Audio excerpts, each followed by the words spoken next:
and welcome, denizens of the multiverse. Welcome to Talking as a Free Action. Please do not adjust your streams, for it is I, the Question Lord Triumphant, reduced down to the Poppet. And of course, guest star, my darling wife, the Tempest. So, a question master, most benevolent, most kind. Some accuse us of kidnapping. Impossible.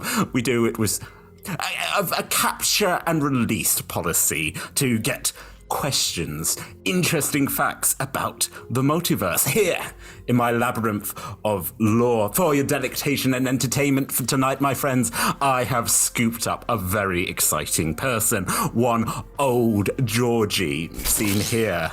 Look, basically I will put Old Jorgie, a fellow who doesn't particularly like adventures, through his paces, see if he can solve some of my most ridiculous puzzles. But also remember, my friends, it's not just Old Jorgie, no. For I can see, like yourselves, a higher being, one known as Shaun. Why, could Shaun help out? Oh, let's find out. Before we begin, hello, Old Jorgie. How are you doing, old man? Yeah, you all right? Am I dead? No. Good question. Good to check. No, I have just scooped you out of your adventure. What is the last thing you do remember before I yanked you off? Don't put that out of context. I mean, I'm pretty certain that I was legging it from a horde of skeletons, and then there was a big ball of bones rolling towards me. So either one of those things could have done me in, to be quite honest. You could have been gotten by the Gorger. Very, very true. Before we do begin, though, I just got a few people to thank. The Poppet turns away from you and just seems to be looking in a corner. I would like to give my most deep gratitude to Hero Forge, Ultra Pro, Phoenix Dice, and Alchemy RPG, and also know that we are supported by Idle Champions, Neverwinter, Elderwood Academy, and D&D Beyond. Also, a big heartfelt thanks to the D20 Club by giving us just one of their local currency. They keep our temples aflame and full of gorgons, but not chairs. I'm still having trouble getting chairs. But those of you who can't join us here in the labyrinth, you can listen on podcasts. If you look up Roll Together RPG on all good podcasting apps, you'll find us. Also know that if you go on Roll Together RPG on most of the social medias, we'll be there, including the ticking and the talking. Right, the Poppet turns back. Now that's done. Hello, Old Jorgie. Over the course of about 55 minutes now, you're going to be put through your paces. New door, behind each door, a new challenge. But know this, if it all gets a little bit too much for you, a little bit too scary, a little bit too hairy, simply cry out, "Talking is a free action!" And we will have a little word with my dear friend, Shaun. But just know, whatever happens here, but like a dream, and I'll get you right back to you fleeing across the Bone Desert. You'll forget this ever happened. Oh, it's a shame, because actually this seems like a fairly better situation than, my current predicament. I mean, no, you're not wrong. Yeah, no, from the little bit I've been watching, it seems pretty scary, pretty hairy. As I can see why you're not such a fan of going out on a big adventure. It seems rather terrifying. Yeah, you see what happens when you leave your house. Yeah. You do your adventures. You leave the city, and inevitably you get mown down by a mass of bone and probably gristle and all. I mean, it's a fact. It's true. Stay at home, folks. Stay at home and keep watching the streams. Now, Old Jorgie, if you just put your nice hand into one of your, I believe you've got a little pouch there at your side, and if you pull it out, you'll find 2 dice. Why don't you give those dice a little roll? Let's see where we're going tonight. Yeah, I think I will. All right. Thank you. You're ever so obliging. Well, that is a number 7. I've got a 007. Just a 7. Well, okay. Yeah. So as you roll, you watch these dice skitter, and the large door in front of you, above it is carved runes that you can't read, slowly creaks open. Are you going ahead? I would assume that that's the point, because otherwise we're just standing here having a chinwag. Oh, well, you're welcome to. The Poppet gestures over. There just seems to be void. It's like probably safer on the inside. Yeah, I mean, at least let's see what's on the other side, and let's find out, shall we? Absolutely. You begin walking down the corridor, candelabras sputtering. In front of you is a wooden door with a simple pull handle. Do you open the door? Yeah, I've got no reason to distrust doors at this juncture. Well, it is the greatest enemy of any adventurer, but you pour open the doors. You're in what seems very much like a dungeon room, stone floors, basic. There's a table. And on that table, there are 3 jugs. Ah. Yeah. There's one large one with a number 8 on it, and there's 2 smaller ones. One that says 5 and one that says 3. Apart from that, number 5, number 3, number 8, there's no other markings on the jug. Mm-hmm. The Poppet sort of floats up next to you and goes, okay, incredibly simple. Water in the 8 jug, and I want you to divide the water equally between the 2 jugs as he snaps. Who would you say are Old Jorgie's best friends? Our best friends? Your best friends, yes. I mean, definitely Ogden and Pip. As you say that, like, simulacrum of Ogden and Pip pop up, and they're just there going, "Oh, Jorgie, I'm so hungry." "I'm also hungry." The voices don't sound completely right, but you're like, there you go. Both of them very thirsty. They need an equal amount, 4 and 4. So, go ahead. You've got no other measuring tools apart from these 2 spare jugs and the 8. Off you go. Right, so the 8 is completely full. Right, water, I can see that, and then the other 2 are empty. So I've got to make some sort of division right here. Mm-hmm. All right. Well, first I'm going to pour what I can into the 5 and the 3. I know that's not equal, but I'm going to do that. Mm-hmm. And then I'm going to pour the water from the 3 back into the 8. So I got me 8, I got me 3, I got me 5. So I've got 5 in the 5, and I got 3 in the 8, right? Mm-hmm. Yes. I'm then going to pour the 5 into the 3. So then I got 2 in the 5, and then I got 3. So that's now split between 3, and I don't want that. So I think I'm going to have to take the. I don't know, but if I take the 2 and I add it to the 3 and the 8, then I've just got 5. I could just pour the 5 into the 8. I might want the 3 and the 5. Tell you what, I'm going to do that. So I'm going to add the 2 that's in the 5 to the 3 that's in the 8, and now I've got 5 in the 8. Mm-hmm. Probably could have skipped a step there, but hey. Oh, well. We're trying this. Right, I'm then going to pour me 3 from the 3 into the 5. So now I've got 5 in the 3, and my 3's empty. Yes. Then I'll pour what I can from the 8 into the 3, which means I've got 3 in the 3 again, and then I've got 2 and 3 and a 3. Oh god.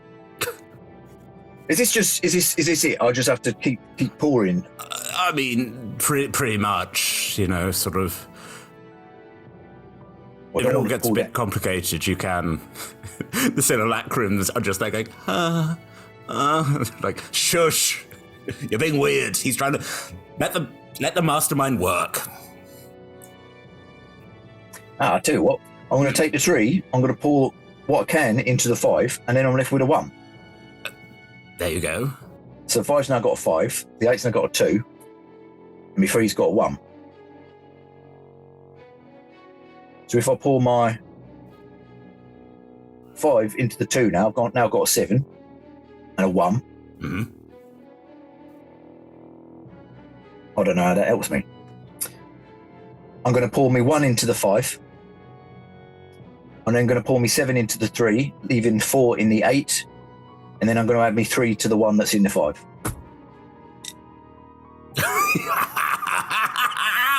Marvelous! Took you a little bit longer than I was expecting, but you watch the simulacrums come and they glug, glug, glug, glug, glug, glug, glug, glug, glug, glug. Thank you, Old Jorgie. That was very tasteful and that saved my life. I am also grateful. And they just... That's... A lot of people do not like doing maths puzzles, but you worked through it. I'm very impressed, Old Jorgie. That's a commendation to you.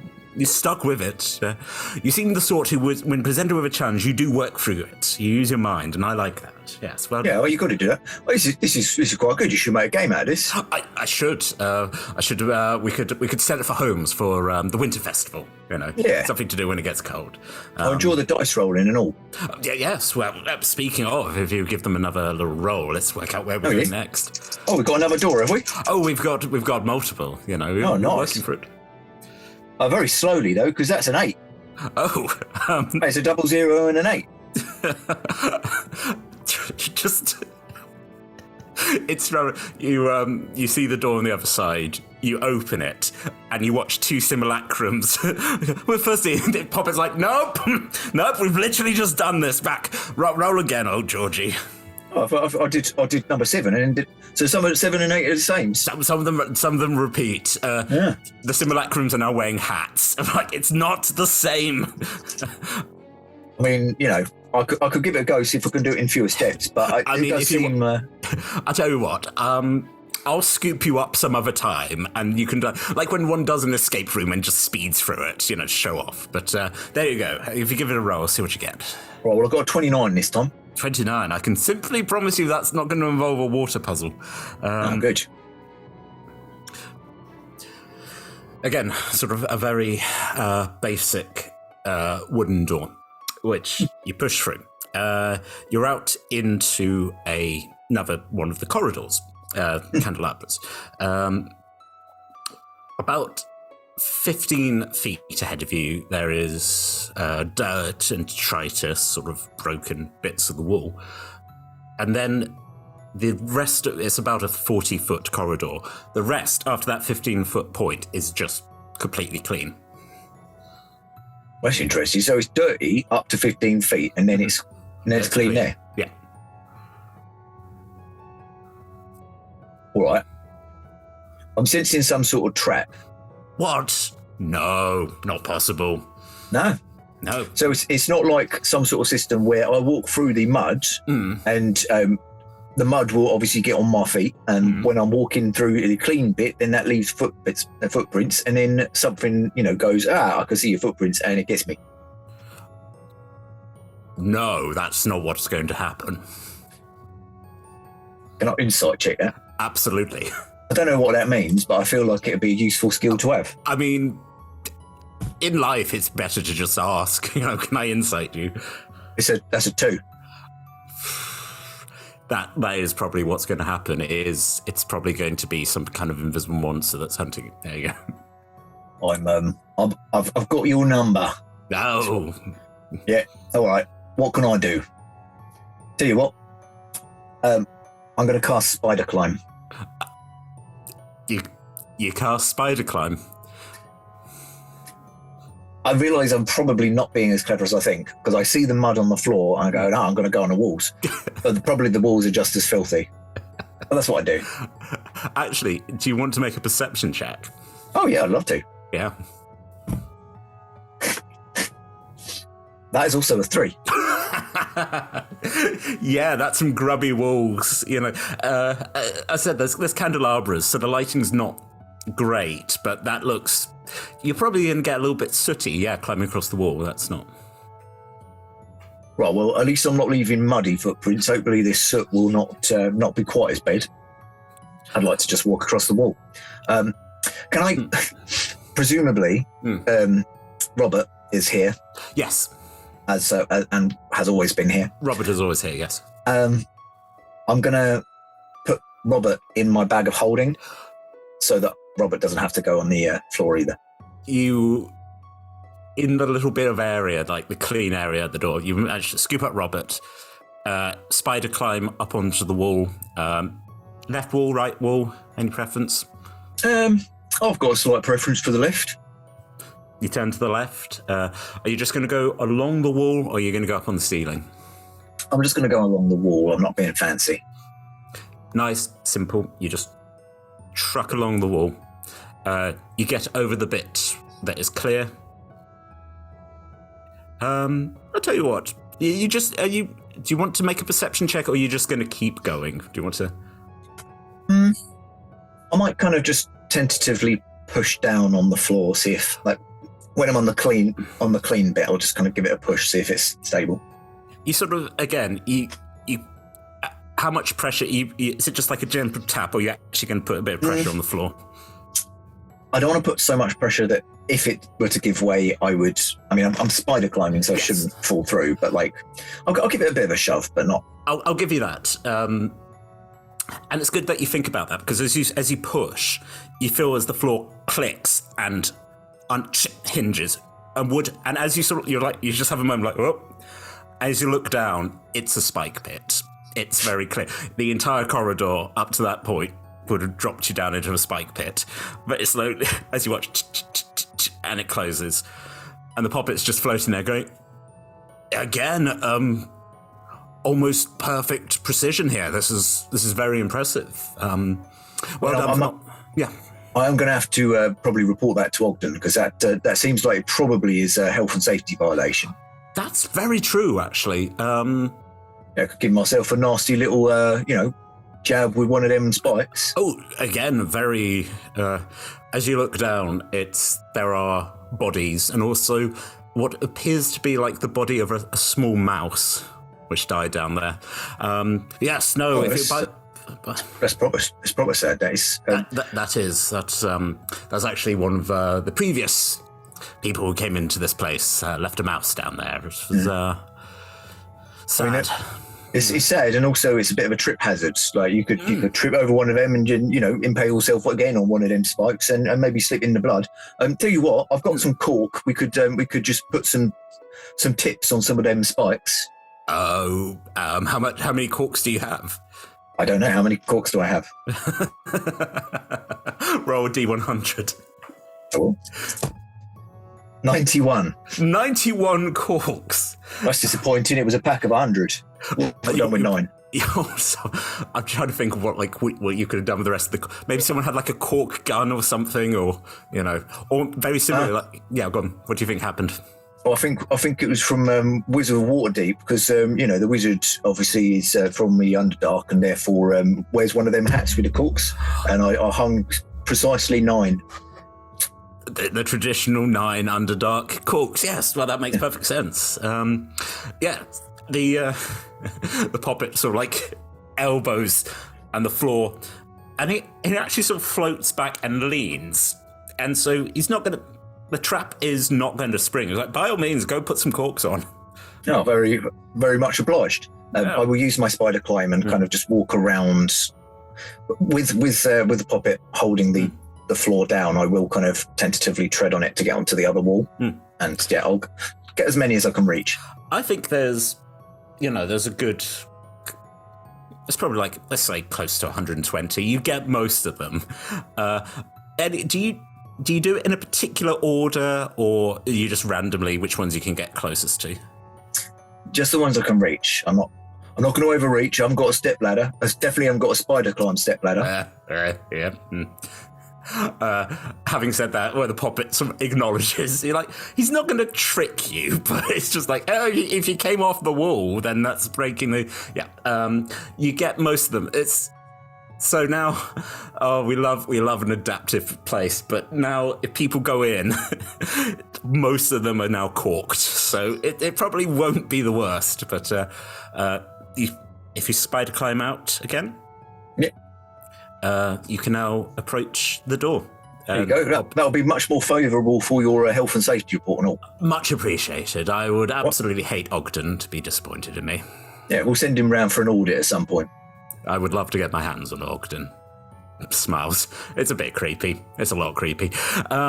Please, go ahead. Roll those dice. Stay on the material plane. It's a 62. 62. Uh-huh. You push open the door. You are now, again, in the corridor, but right in the middle is a very lovely, ornate mirror, and it is just blocking. It's filling the corridor. Yeah, take a look. Do you want to make a perception check? I will do. That is a natural 20 for a 19. 19. Just like, yeah, okay. You look into the mirror, and obviously you can see yourself, and you can see the corridor behind you. But for 19, you notice that everything's not as it would be. You know, sort of like, so if you look and then you turn around and you notice things such as, like, a couple of the candelabras are lit when they're actually in the reflection they've been put out. Robert is on the opposite side to you than you would expect to be in a mirror.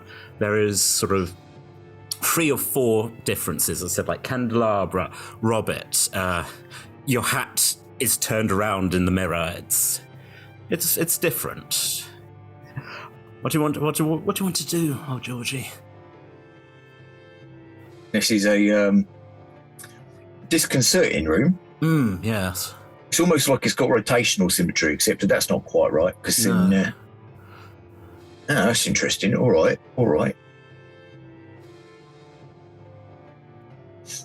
Do you mind if I just? It's a very interesting trick, actually. I think we could probably use something like this as a prop in Nosferatu, the current. Well, I mean, it's finishing soon. We've got a Panto season coming up. Marvelous. What are you doing for your Panto season? Oh, you love it. It's an adaptation of the Legend of Theros. Yeah, the one based on the epic poem from about 5,000-6,000 years ago. Yes, it's a classic. Yes. Yeah. By that poet, Demison. Again, sort of never had the pleasure of meeting them, but a classic story. And again, not a sort of traditional winter story. I think that's rather exciting. It's not just tales of cookies and no. And this is your Savoy, correct? That theatre of yours. Yeah, I think it'll be popular. Yeah, I'm just going to identify this mirror, see if I can work out what's going on with it, and then maybe we can replicate it. Yes. I will ritual cast identify. That's 10 minutes or so, isn't it? Yep. Just. I think I have to touch it as well. Do you want to touch it? I mean, I want to cast a spell, so you touch it, and you have that moment like, it doesn't drag you in. An evil version of you doesn't come out. You realize that it is, again, sort of it's like a window into an alternate universe version of you know, sort of. And I'd say sort of like having taken the time to do identify, you're being able to go, right, okay, candelabra, Robert, hat. And as you take time, you notice sort of like what's your passive perception? 9. You don't notice, but you sort of like, you realize, I said, there's like 4 or 5 differences in this universe than in the one you're currently in. Just small little details.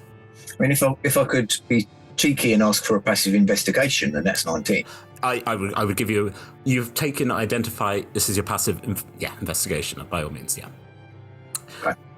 You, again, sort of like, I think this is the thing, because Old Jorgie has taken his time and is thinking about this, but using logic.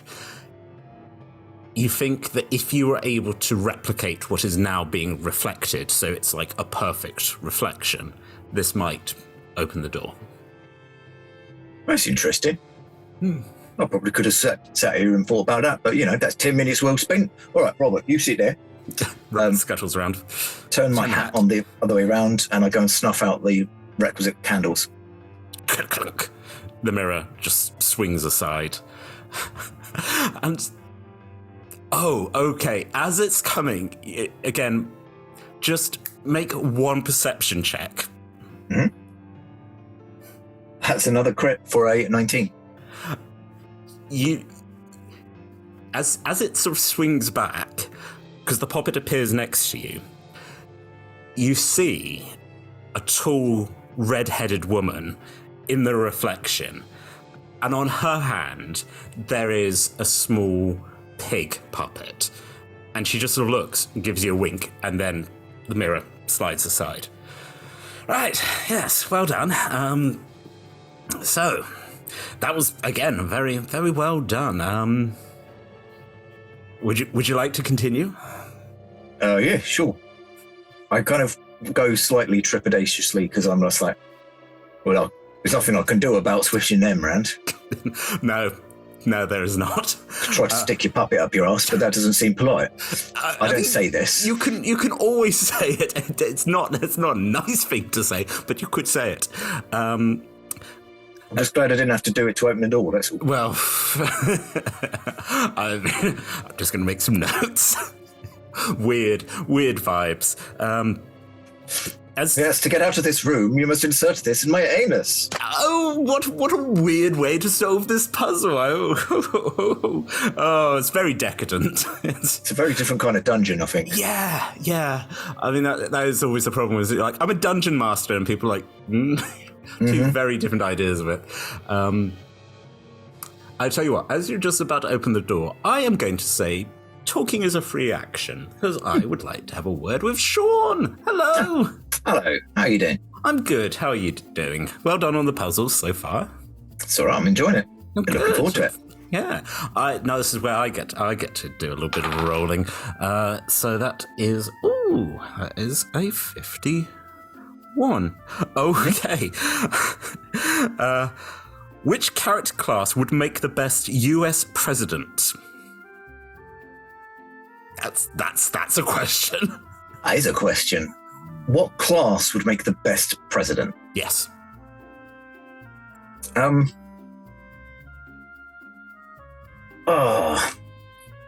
mean, in terms of like pure charisma, I feel like Bard, but that's definitely much more of a presentational thing.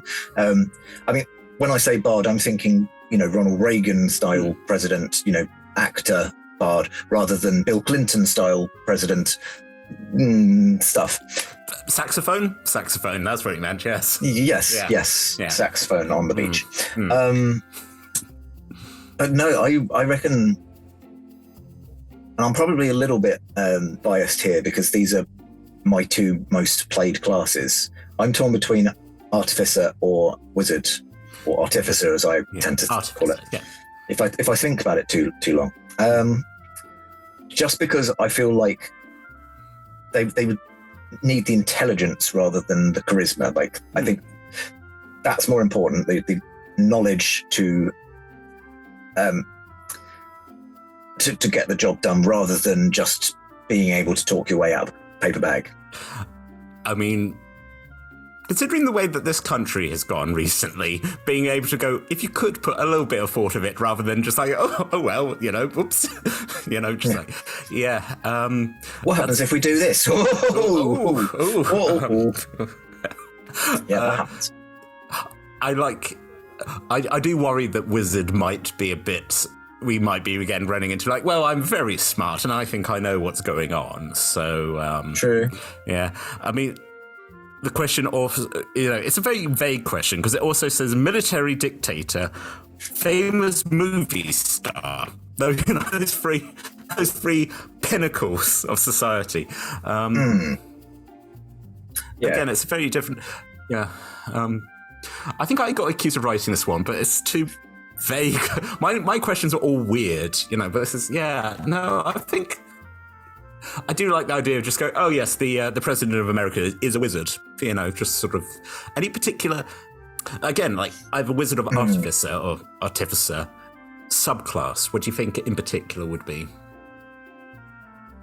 If we were going artificer, then we're probably talking, I think alchemist. artillerist feels like they would be definitely on the warmongering side. I would not count that as being the best No. US Prez. If we're talking wizard, I don't know, because there's like there's a flip side to all of them. So maybe scribes, because the ability to tweak. I'm kind of flavoring this like the ability to tweak the damage type. So adapting the spells or the legislation that you're writing for a different damage type or something. I like the idea of like, okay, we know we need to do damage with this one, and so just oh no, it's doing acid damage. Like, don't ask. Just, you shouldn't be reading everything. No, I think that's a very interesting alternate universe that we've created here, where it's just like, did we elect this president? Did he just come into power? Or did they just walk in with like stuff and go, I'm in charge now? Who just claimed that he had the right hat for the job. Absolutely. It gets you so far. It's misspelled wizard. You don't know how wizard's spelled. I've got an extra Z because I'm Zazie. Zazie. I'm gonna do one more talkie as a free action. Just Jorgie's not gonna let me talk. No. Just Jorgie's gonna work through stuff, and we appreciate that. Maybe just don't make him confront his past or parentage. He's got enough. Look, this is like a little holiday for him. He's out on the big wide world. That's coming up. Okay. 73. Cool. Is there a moment in a TTRPG that impacted you outside of the game?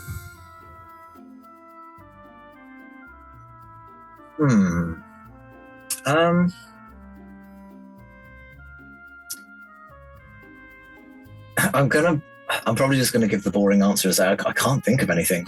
I tend to be quite good at separating things out, and fantasy from real life. Even if I do spend probably more time in the fantasy than the real life. Yeah. Like the thing is, I've generally with all of the DMs I've played with, I've always had a good relationship that I know that I can tell them what my safety restrictions are, and so I know I'm kind of in safe hands. Actually, I have thought of something. So in a home game, I play a Kenku druid by the name of Craven Dusk Feather. Nice. And he used to worship the evil god Malar. He was very much a kind of eco warrior, like wasn't keen on civilization, wanted everything to go back to kind of might equals right, like survival of the fittest, that sort of thing. Obviously very easily corrupted by Malar, and through the course of the campaign that we played, grew to like his friends, like the party that he was traveling with. Kind of got accustomed to living in Waterdeep, so gradually was moving further and further away from his god's ideals. And so Malar, who had actually, as a Kenku, gifted him the ability to talk. And as a punishment, Malar took the ability to talk away. So for a while, I was having to kind of play Craven. I couldn't cast any spells that had a verbal component. I was very restricted in how I communicated with the other players. And those kind of restrictions and like isolation did start to kind of actually affect me in a outside of the game. And so I had a conversation with the DM and said, how long are we going to be role playing this, because I don't know how actually long I can do this. And thankfully we had plans coming up that meant I was going to have I was going to find a new god. I'm with the much better Talos now. and got the ability to speak through a kind of I forget what the magic item is, but like a telekinetic helm. So I can now I act as like the switchboard for the group when we want to talk telekinetically. So yeah, I think that's probably my answer for that one. I think that's very fair. So yes, when you finish a game, do you feel you're very able to just go that's in that space, walk away, go sort of, or do you have that moment like you make yourself a sandwich after a game and you're like, oh gods, oh no, oh I'm so worried. I mean, I usually go and I relate kind of what happened in the story to my wife, and kind of try and pick up on the threads so that it's not just blow by blow and then this person rolled that and then that. Just try and give a thing, and I think that helps me to kind of digest it and compartmentalize it. And I mean, I still lie awake, but that's because of insomnia, not because of I have a similar thing where, again, like with the insomnia, but also like, cool, I feel like I'm telling myself a bedtime story, but what are you going to do next? Or do you think that character is angry with you? I think that does lead into what we've all been talking about this, now that we're doing a lot more online stuff. We don't have the debrief in the pub kind of thing, where it's nice that with your wife, you're able to just go, so, and then this happened, and then that happened. You get to sort of recant it, and then just helps to like put things out, and then just go, oh, maybe I will do that next time, or maybe I should have, I think that's interesting. I think I like the fact that by you feeling a little bit off about this, it then is a really fun alternative. Here's a fun item. You get to, that's really nice. Well, that was a free action. So as we spiral back in as Old Jorgie opens a door, could you roll that D100? Sure. 37. Thank you. 37. I always love this one. The door in front of you is rather ornate.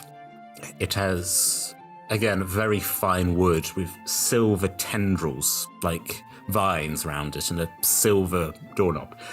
You open it, and you've entered into a very stately bedroom. Large four-poster bed. In the corner, a sort of a looking glass. It looks like you're in a very beautiful bedroom, possibly for a woman. Suddenly a very flustered halfling, and just hello, Old Jorgie, right? Yeah. Yes, you. Oh, thank goodness.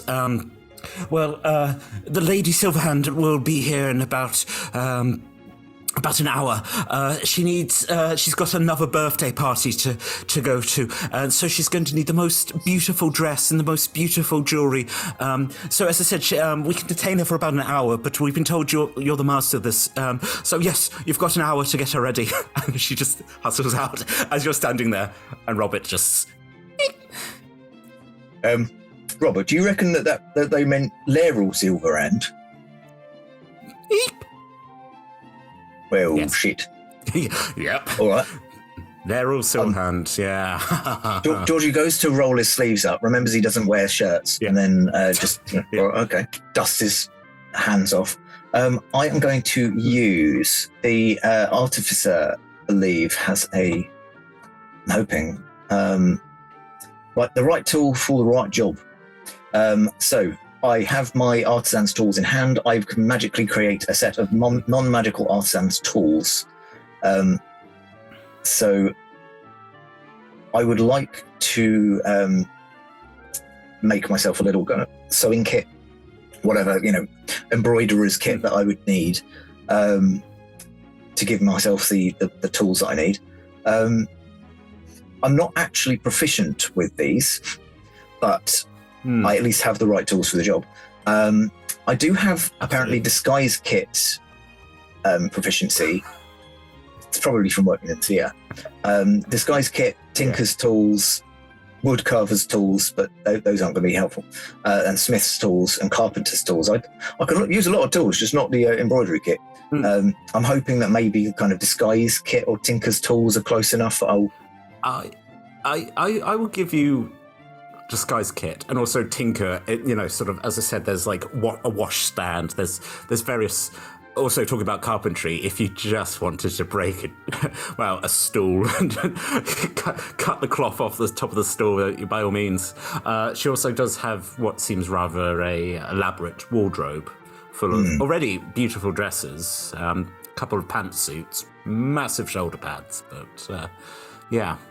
I'll take inspiration from those, but I don't want to ruin any existing dresses. So I'm hoping that I can just, through this right tool of the job thing. I'm assuming that they've given me the materials that I need. No. They haven't? Nope. Right, it's curtains it is. Well, you saw them in the window and you just had to have them. That's Old Jorgie getting up on a footstool and starts... do you just yank the curtains down, or...? Yeah, I mean, I'll cut something out of the middle, so I don't need the edges. I'll see if the curtains have like a nice lining as well, so I can kind of do some different textures built in. I think, Lariel's of good quality. Yeah, these are good quality curtains. Are there throw pillows on the bed as well? There's a few, yeah. I'll take some like tassels and whatever ribbons and thread I can. I'll take from the with the bed sheets, the curtains, and just whatever else I have to hand, I will just cobble something together. Literally with my carpentry. Yeah. Have you ever personally seen Lariel Silverhand?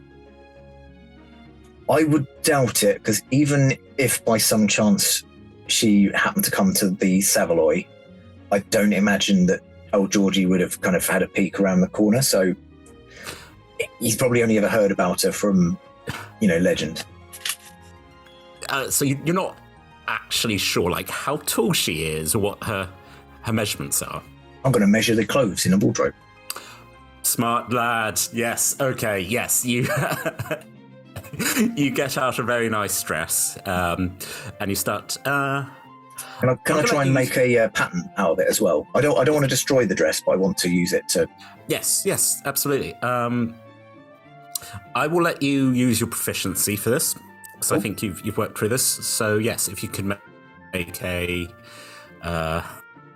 Let's say make a flat roll, add your proficiency for, because this is sleight of hand. This is, unless there's anything in particular you think, yes, this is performance. I mean, I do have a decent sleight of hand, if I was allowed that. I'll tell you what. I think you're using a kit.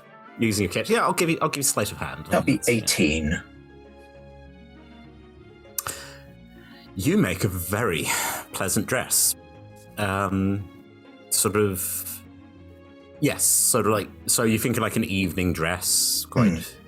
If I have time as well, I'll kind of see if I can find something like metal to melt down and like use my smithing to just kind of do some sort of metal detail in silver if I can get it, or whatever metal it looks silvery enough. You certainly find. Are you? I'll even let you take stuff off the door. I will pull the chandelier down. I will do whatever I have to. I'm not going to destroy her dresses. I figured that's a step too far. But the entire room is my workshop. About at the hour mark, there was a knock on the door, and a very attractive woman, very stern-looking, walks in, finds her. There. You must be the dressmith who is preparing me for tonight. Preparing you for tonight? You're Silverhand. I kind of bow and keep my head bowed.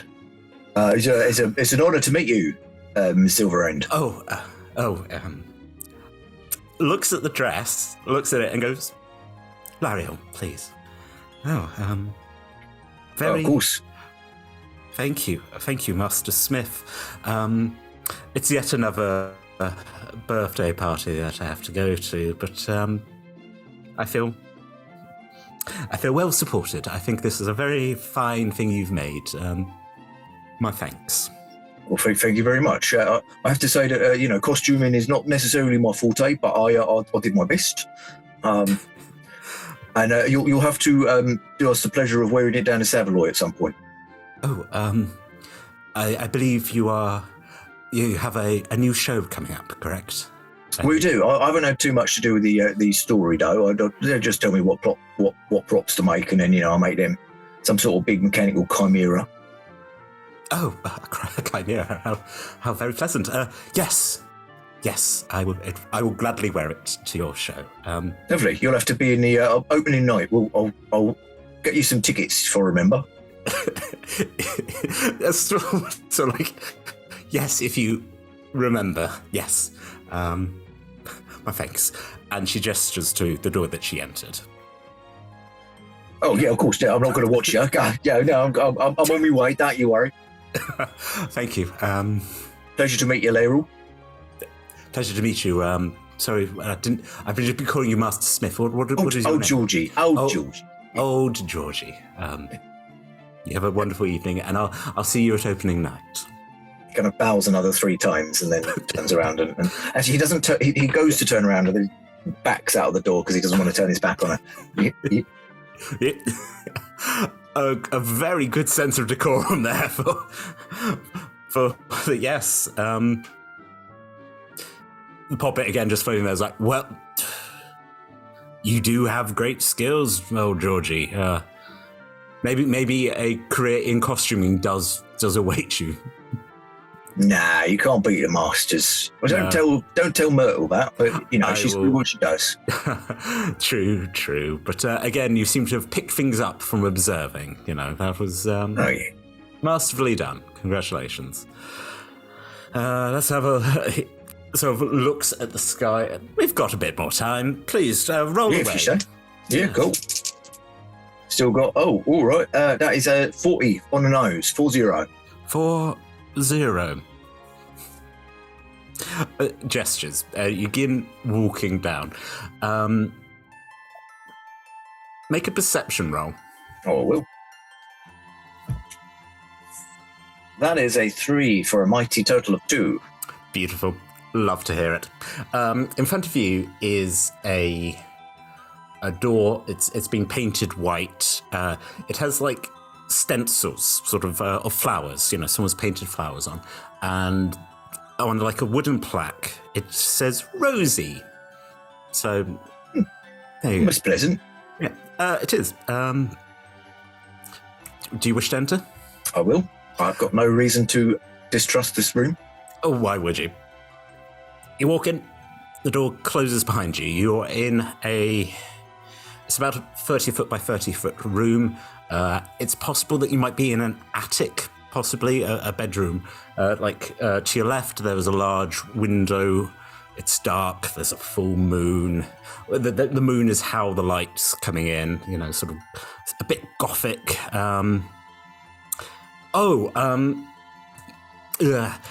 Everything's covered in dolls. Ceramic dolls. There's dolls on the bed. There's dolls on the chairs. It's just a room full of ceramic dolls, and you're just standing in the middle. I don't think Jorgie would be necessarily innately scared of this. No. He's probably seen stuff like this while hunting for props. Is there a clear path, or is it literally just kind of dolls upon dolls? There is a path that's sort of like, as you're standing by the door, that's sort of like, it looks like there's like a wardrobe in the sort of the far right corner, which the dolls, it's not completely covered in dolls, just every surface. Can I have one more perception check, if that's all right? Yeah, we can try. That's a 12 that time. I will give this to you. Because you're standing on a rug rather than a carpet, and sort of like as you were moving, you sort of saw that the rug sort of was shifting, and as you sort of look down again, it's not the clearest because it is moonlight.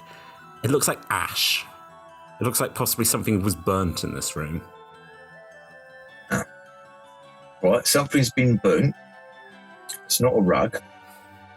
And it's just porcelain dolls. Well, I don't know if porcelain dolls would burn, so no, that's not suspicious. No. Can I see anything immediately that might have caused a fire, like, candlesticks or... Yeah, do you want to make an investigation? I would love to make an investigation.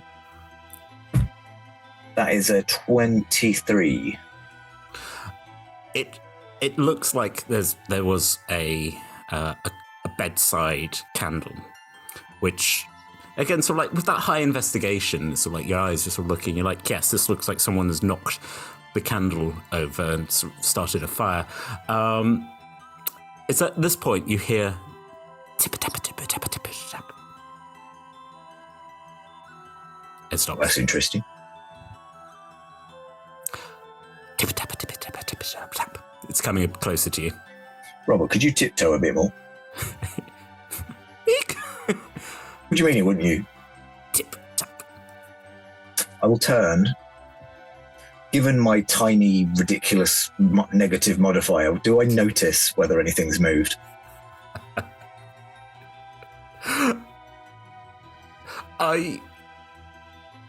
What would you like to roll again? I mean, I will take as many investigation rolls as you will.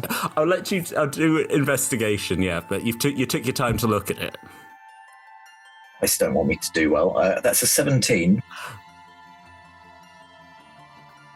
The doll with the gold ringlets and the one who looks a bit like a shepherdess, the big fluffy. She was up on that chair, and now she's very clearly moved down. And you sort of look, and she's holding what looks like a silvery needle. And it is that sort of strange thing of going, it's a porcelain doll, but it does kind of look like the doll is just holding. Interesting.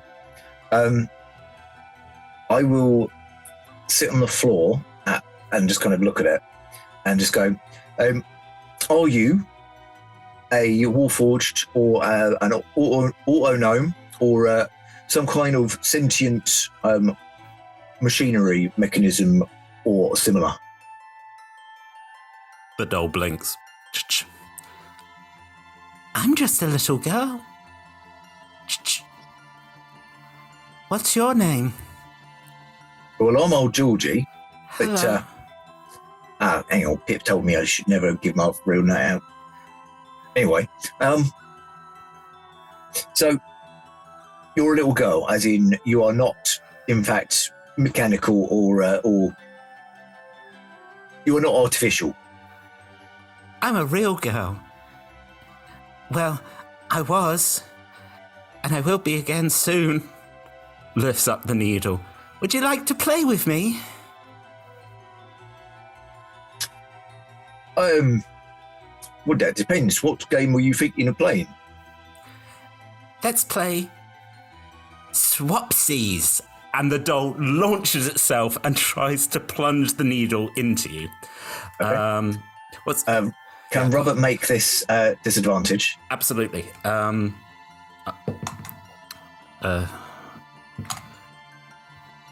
It is a 14. 14's not going to hit me.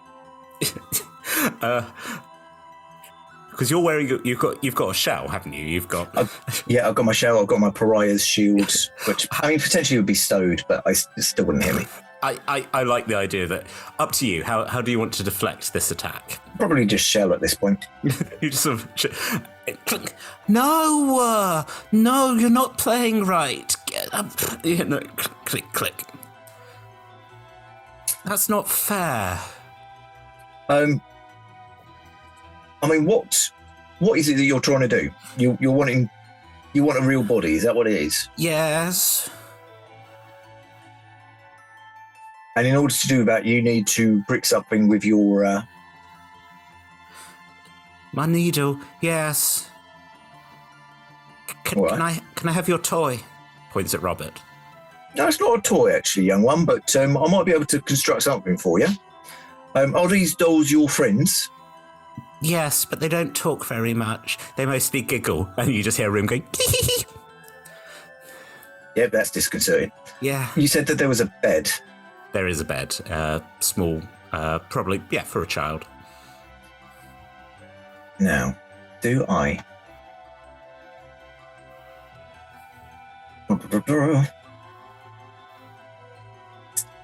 I don't want to lean on right talk for the job again. I don't think. I don't think I've got a limit on that. I've used all my infusions. I wonder if I could just take some time. I'm going to use my carpentry tools and my woodcarver's tools that I've already got anyway. I would like to take the bed and I would basically like to carve it into a kind of large humanoid-sized mannequin. And I'll do, I'll make her a dress out of the bed sheets. I'm quite good and I've already got a pattern for it. Yeah. And I feel bad about it, but I'm going to take hair from the little dolls so that I can give the one I'm making some hair. Shaved heads are very fashionable nowadays. Oh. Make a sleight of hand check for the creation.